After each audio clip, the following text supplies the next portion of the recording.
Breaking news tonight. Police desperately searching for a beautiful little 3-year-old Florida girl, Caylee, after her grandparents report her missing. Little Caylee now not seen for 13 long weeks. Last seen with her mother. So why didn't Mommy call police? Headlines tonight. In the last 24 hours, new fraud charges come down against Mom Casey. Mom Casey now facing 71 years behind bars. And there's been another sighting of little Caylee. Is it legitimate? Mom Casey's still digging in, refusing to cooperate in any way in the search for her little girl. Tonight, more bombshell audio tapes released as investigators interrogate potential witnesses all the way out in California. We learn who and why. Police zeroing in on an active duty Marine. Private cell phone records reveal Mom Casey desperate to contact him in California, making late night and early morning calls, obsessively text messaging him every day during the time little Caylee goes missing. The physical search for Caylee at a standstill as grandparents George and Cindy Anthony insist the little girl is in Puerto Rico, Texas, or Mexico. Why? What do they know? Tonight, where is Caylee? Reports that investigators want to interview California friends of Mom Casey, one of them, Marine Mark Hawkins. He told police Casey Anthony called him in early July to say she was planning a trip to California and needed to tell him something. She told Hawkins her mother and brother no, but she wasn't sure how he would react. Good evening. I'm Nancy Grace. I want to thank you for being with us tonight. The desperate search for a beautiful 3-year-old Florida girl, Caylee. 3 more formal charges just filed against Casey Anthony for a total of 15. She now faces 71 years in jail. I started bringing Caylee over to Zenaida's apartment. I would usually drop her off. For a few months, we would go over to Jeff's house, who lived over in Avalon Park. That was a couple years ago, almost a couple years ago. I've tried to find out just information from people, going out to different places like Fusion Ultra Lounge and a couple bars that I know Zenaida had gone to downtown before to see if, just kind of random talk, if anybody had heard about my nanny or talked to her lately. Did you tell anyone specifically that Zenaida took your child? No. The only 2 people that I specifically told were Jeff and Juliet. I have nothing to go off of, that's the problem. I have perspective ideas of maybe where she could go, but at the same time, she could have gone back up to New York. She could have gone up to Jacksonville where we have a friend. Could have gone down to Miami where her mom and her sister live now. She was nonchalant with me the morning of. Everything was perfectly fine. My one goal is, regardless of how it happened, like I said, I don't care. I will lie, I will steal, I will do whatever I can to find my daughter.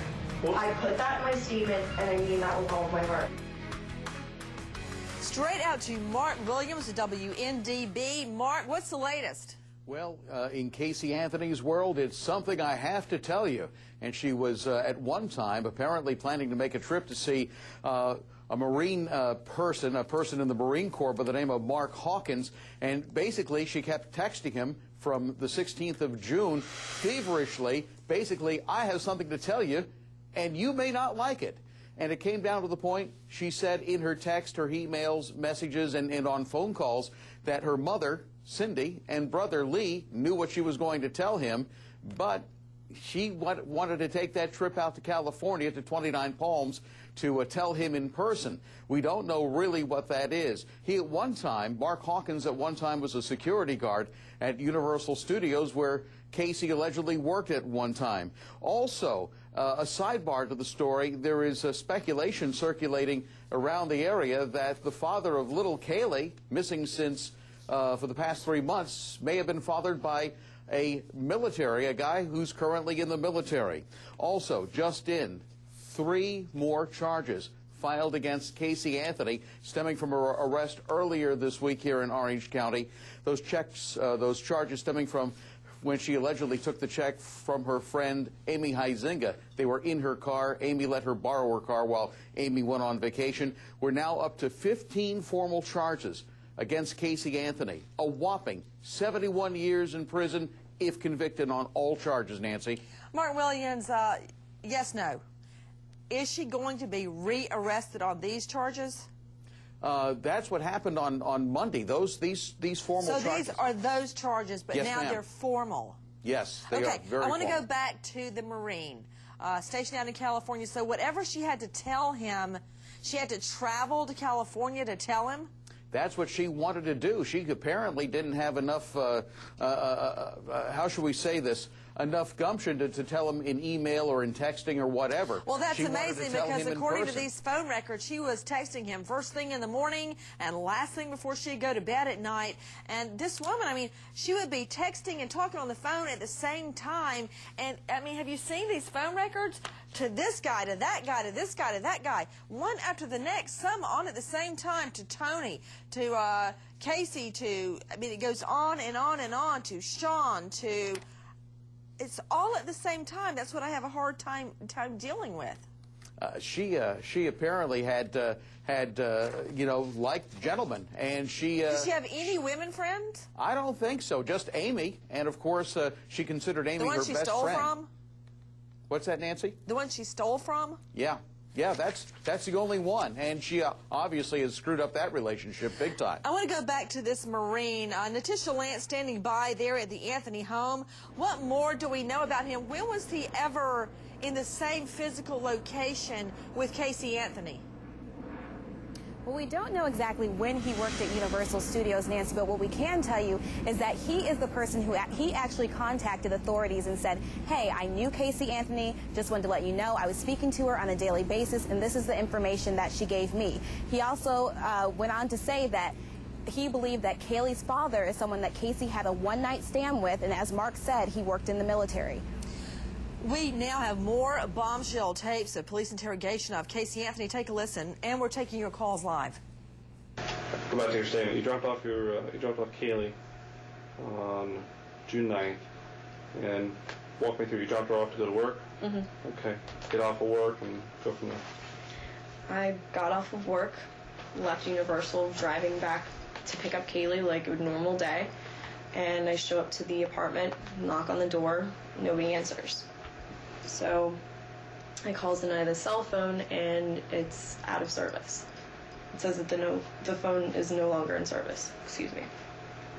So I sit down on the steps and wait for a little bit to see if maybe it was just a fluke, if something happened. And time passed. I didn't hear from anyone. No one showed up to the house, so I went over to J. Blanchard Park and checked a couple other places where maybe possibly they would have gone. A couple stores, just regular places that I know Zenaida shops at, and she's taken Caylee before. You mentioned something before we went on tape about your cell phones. Yes. I have two phones. I just received a new phone through work, through Universal. The phone won't keep charged, so I use my old phone that I actually had gotten, again, through Universal for work. Okay. Did you lose a phone? Yes. And in that phone, you're saying was a SIM card, and the SIM card had the contact information? Actually, the SIM card is in my Nokia phone, but I know there's numbers saved to the cell phone itself. So if we get the actual phone, I know I have one other number for Zenaida. But they're not on your SIM card? They're not saved on the SIM card. They're saved on the phone. I've been trying to figure out on that new phone how to save numbers from the phone to the SIM card and switch them back and forth. So that way I have everything all in one piece. We are taking your calls live. Let's unleash the lawyers. Joining us tonight, veteran prosecutor out of Atlanta, joining us in our Manhattan studios, Eleanor Dixon, Penny Douglas Furr, veteran trial lawyer, joining us in Atlanta, and Peter Schaefer, defense attorney out of New York. Bottom line, Eleanor Dixon, as you were listening to her speak during the police interrogation, did you hear her say nobody showed up at the apartment? Police already knew. Nobody had lived in the apartment for months. Of course nobody showed up. This is a great statement for the prosecutors to use because it shows lie after inconsistency, and it's so against everything she says. What about it, Penny Douglas Furr? If she's your client, how do you get her out of all of these lies? Well, Nancy, there's no doubt she's a liar, and I would come forward and I'd be the first person to admit she was a liar, and I would just explain that there's a long distinction between liar and murderer. A liar Wait a that's minute, not Penny, a murderer. Penny. That's okay if she's lying about whether it's raining or snowing outside or her age or something tangential. These are lies about where her daughter is. But no doubt she's lying about where she is, but that doesn't prove that she killed her, Nancy. And I firmly believe if they had evidence that she killed this child, she would be indicted at this point. Did you ever think, Peter Schaefer, that they're waiting for more evidence? They've got to be, because the evidence they're releasing now is weaker than the evidence they had a few weeks ago. At least they had some forensic evidence. Now they're telling you about interviews they conducted 2 months ago. Who cares about this guy in California? Dr. Michael Arnell, what do you make of the hair that is allegedly Caylee's that indicates she was dead when the hair was left in the trunk? That represents strong evidence that Caylee is deceased.